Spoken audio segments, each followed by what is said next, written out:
Greetings, everyone. Welcome to the 2021 Power of Hope Information webinar. My name is Joyce Brown, and I'm excited that you have joined us today to learn about the Power of Hope Award. This award will recognize school districts with data-engaged school counselors that play an integral role in accelerating post-secondary student success. Before I begin, I want to share with you a little more about the NIPSI organization. We are the National Post-Secondary Strategy Institute, and we fondly refer to ourselves as NIPSI. We're a relatively new organization, having launched in 2018.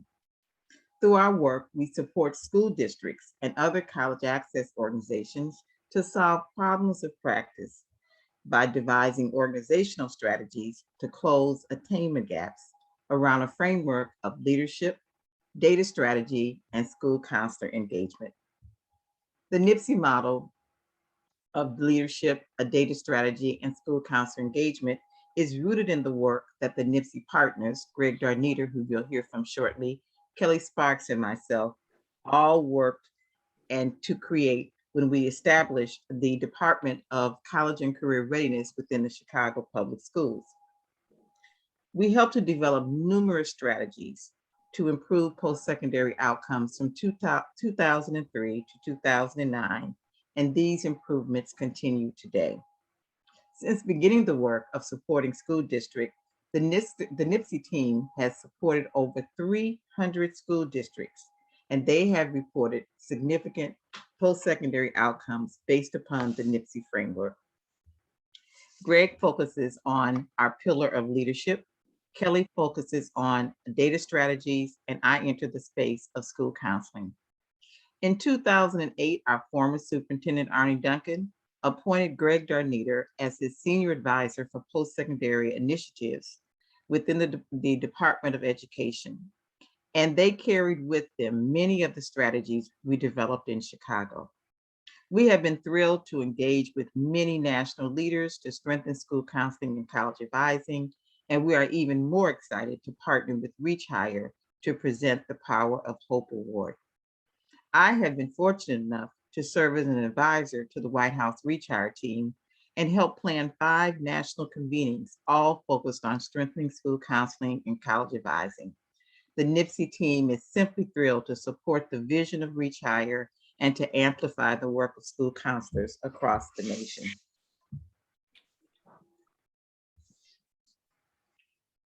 The Power of Hope Award advocates for the advancement of the NIPSI goals and the Reach Higher goals by supporting the vision that all students should reach and be successful in entering an educational pathway beyond high school. It is with this goal in mind that the Power of Hope Awards was conceptualized. NIPSI believes that school districts are the unit of change, and when organized to engage their school counselors as leaders in the work and create intentional strategies, be it through obtaining we can help all students onto a viable post-secondary pathway, be it through a industry credential, attending a technical school, a 2 or 4-year college, or entering the military. School counselor engagement is one component of the NIPSI model, and we know that school counselors can indeed help all students plan for an education beyond high school. On the next slide, Greg is going to share with you more about how we are together advancing the vision of Reach Higher at NIPSI. Greg? Thanks, Joyce. So unbeknownst to me, in early 2014, the former First Lady, Michelle Obama, and Arnie started conversations about her interest in doing some sort of educational initiative. And at one point, I found myself at the White House talking with her staff about school counselors and college access.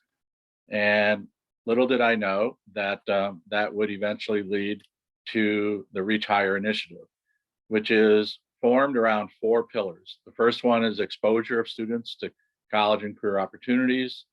The second one is around money, helping students put together a financial plan, which usually starts with FAFSA and really is around this concept of affordability, not just for the first year of post-secondary, but for the entire 2, 3, 4, 5 years of studies after high school.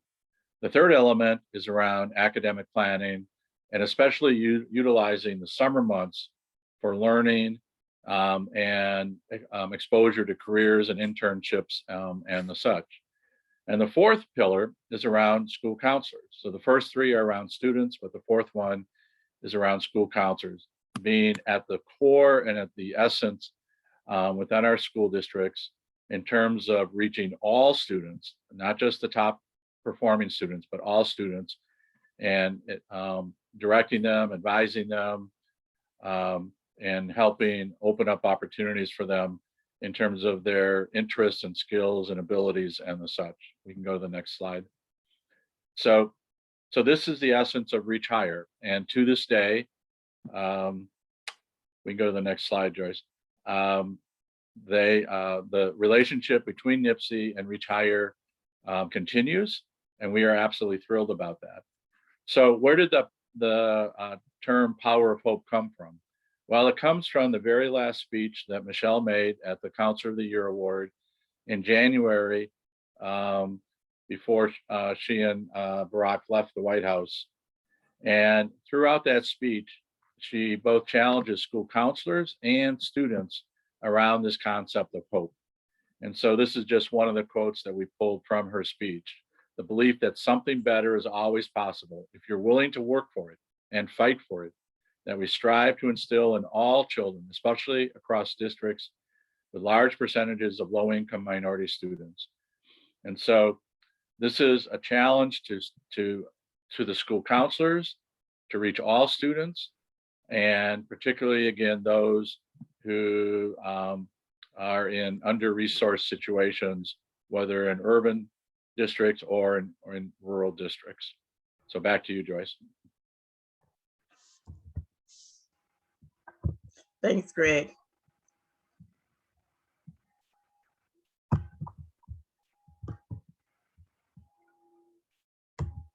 In the words of Michelle Obama, she says, school counselors matter because they are the ones who track students down who don't think that they're college material or who don't think that they can afford it.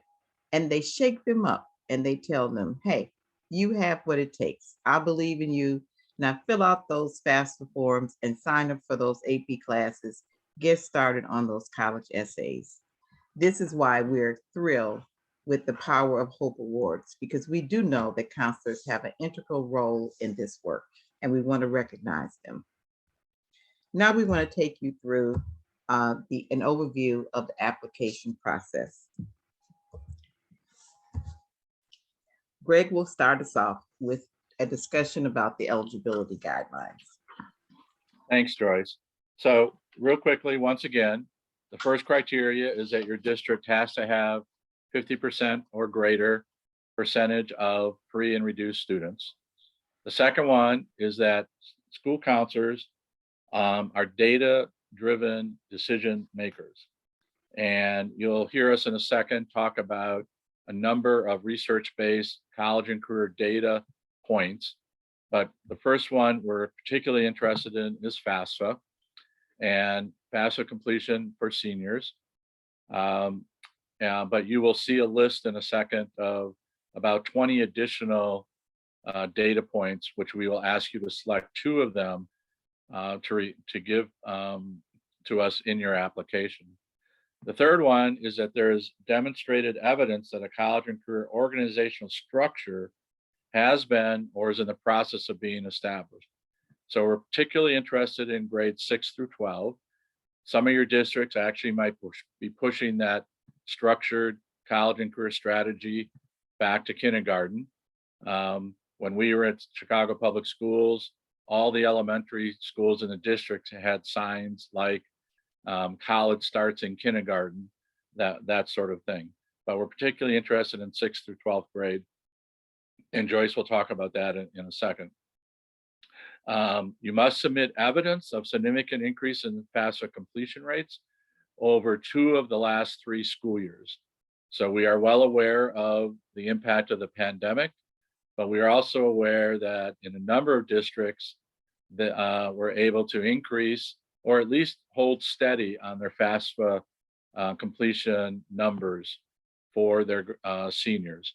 So we're interested in at least 2 of the last 3 years showing some level of increase, but and certainly not any sort of decrease in 2 of those 3 years. The fifth point is that it gets to this point I just made around 2 of the additional indicators beyond FAFSA. So you'll see on the list in a second, things related to AP course taking, dual credit, career internship increases, those sorts of things. So these are all taken from the actually the 5 conferences that Joyce referenced earlier that we had the opportunity to do 6, 7 years ago on university campuses and the such. The sixth point is submit evidence that counselors are integral to the post-secondary advising process. So we're aware that in a number of districts have basically contracted out this college and career work. If that is happening in your district, this award is not for you. We are interested only in districts where school counselors are integral to the strategy and the implementation of a college and career strategy. And again, it doesn't have to be fully built out yet, but we're looking for evidence that you're on the way to building it out. And finally, schools must be classified as rural or located, or schools that are classified as rural or located as are designated as Native American and on reservations are highly encouraged to apply. So we actually did receive, without special outreach, a application from Stillwell, Oklahoma last year. 85% of their student body is Cherokee Indian, and they had a couple of very unique practices, including their counselor spending part of the week on the high school campus, and the other part of her job was on the community college campus to be there as an additional resource in terms of transition for graduates coming from her K-12 district. So we're looking for innovation and in implementation. And it doesn't matter the size of your district. Some of the districts we recognized last year are single high school, couple hundred student districts. And then of course we did recognize the largest district in the country for doing some really unique work, New York City. But want to emphasize, it doesn't matter what size your district is. All right, back to you, Joyce. Thanks, Greg. And indeed, we were really blown away by the level of counselor engagement that we saw throughout the country, from the Native American reservation all the way up to New York City. We know that school counselors have a great presence in this work, and we're happy to recognize them. So now let's take a deeper look at submitting an application. I want to just start by giving you a few tips on how to get started.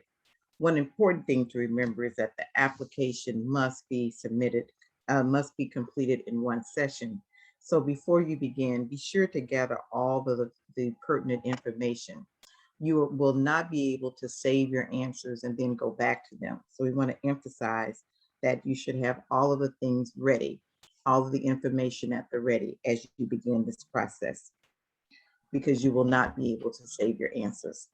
The application itself consists of 4 components: district background information, post-secondary measurement, a counseling narrative, and then there's a section for you to submit additional information.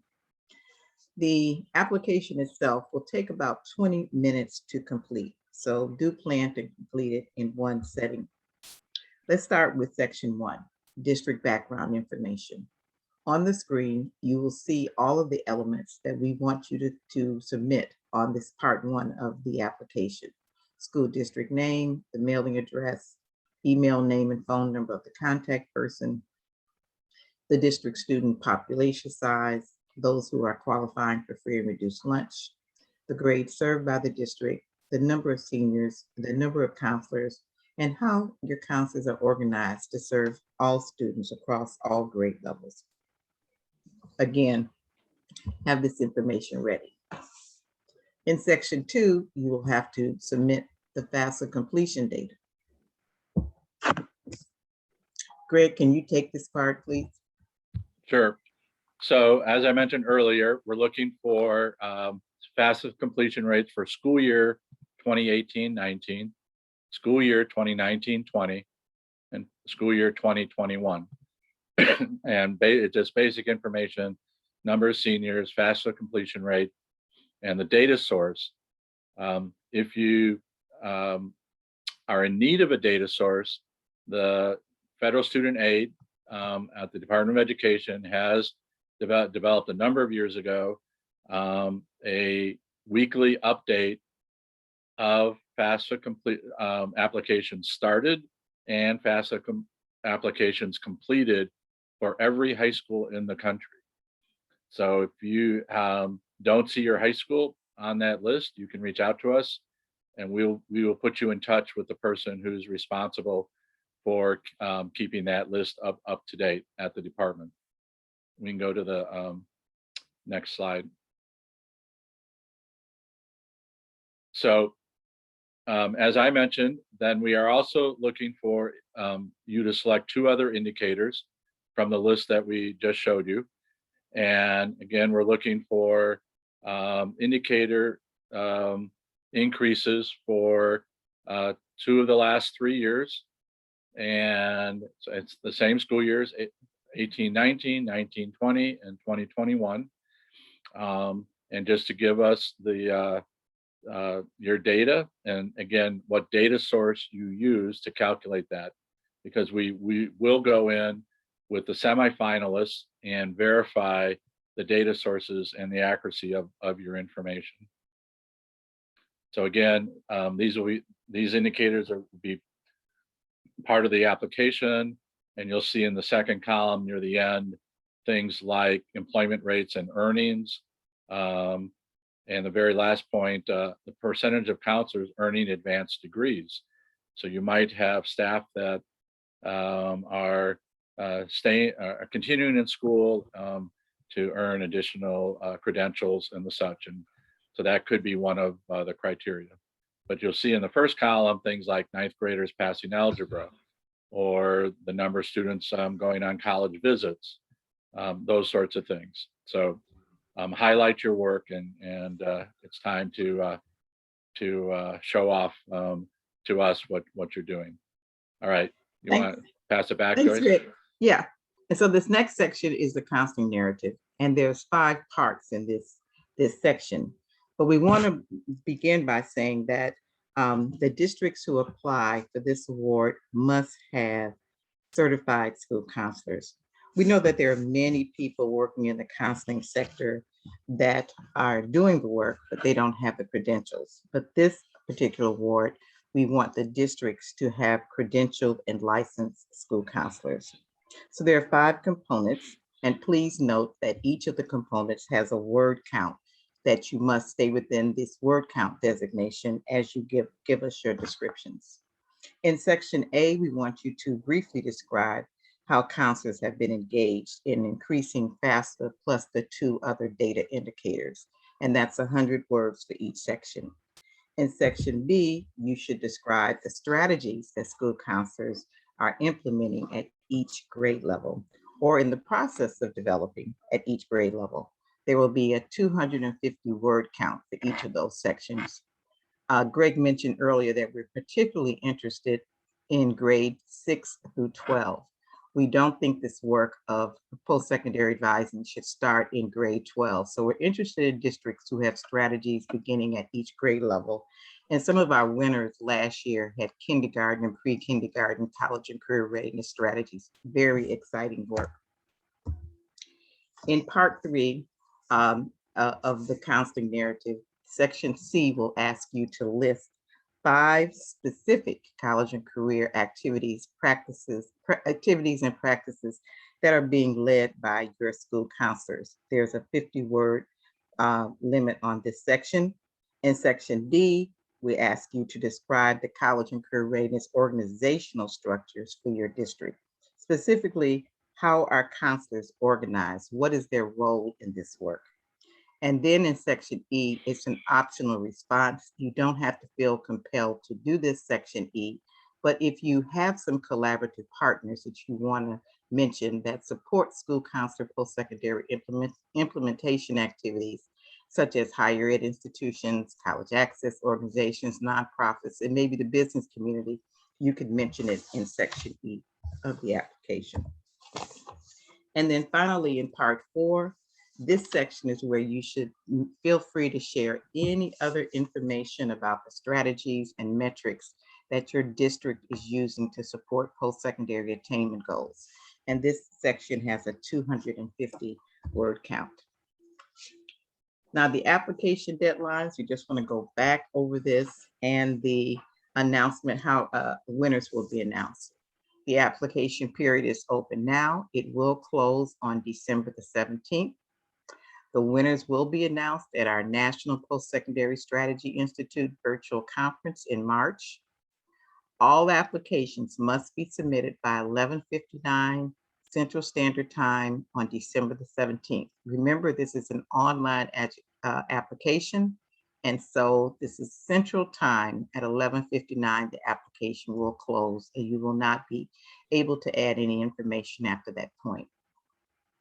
We also want to emphasize that only districts who have a 50% free and reduced lunch population and where school counselors are engaged to use data and implement college and career readiness programs should apply. But the good news is that we will recognize multiple districts. Depending on the applicant pool, we are looking for districts whose counselors have a direct presence in college and career advising, and we are not limited to 1 or 2 awards. We want to recognize those districts where the work is being done at the ground level. This is a district level award, and although school counselors may submit the application, it has to be done in collaboration with district level leadership. So in other words, one school in a district where counselors are doing the work cannot submit this application. We're looking for districts where school counselors have a presence across the district in all schools. And that is why we have to have the districts submit the application. Districts will carry the Power of Hope designation for a period of 3 years.